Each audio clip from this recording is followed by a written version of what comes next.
Welcome to the Startup Funding Espresso. I'm Hall T. Martin, where we talk about how to raise funding and invest in startups and the time it takes to drink an espresso.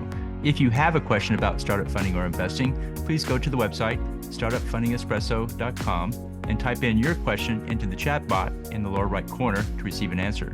I hope you enjoy this episode.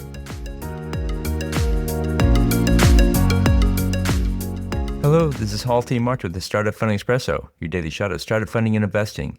Fundraising can be hard for startups because it falls into the important but not urgent category. The Eisenhower matrix shows 4 sectors: important and urgent, spurs immediate action; not important but urgent, delegate it; not important and not urgent, discard it; important but not urgent, plan for it. In fundraises, when there's no pressing needs for the funding, it can be difficult to complete. Other tasks that are urgent can take precedence over the fundraise. This includes hiring employees, closing sales, and keeping clients happy.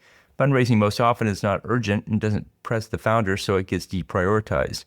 Fundraising requires intention, discipline, and focus.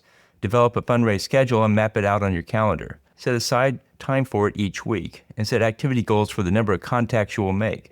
Engage your team to hold you accountable. In the startup world, what you focus on and pay for get done. Thank you for joining us for the Startup Funding Espresso, where we help startups and investors connect for funding. Let's go start listening to today.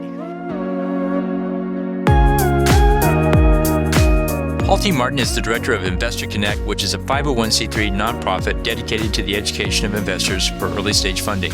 All opinions expressed by Hall and podcast guests are solely their own opinions and do not reflect the opinion of Investor Connect. This podcast is for informational purposes only and should not be relied upon as a basis for investment decisions.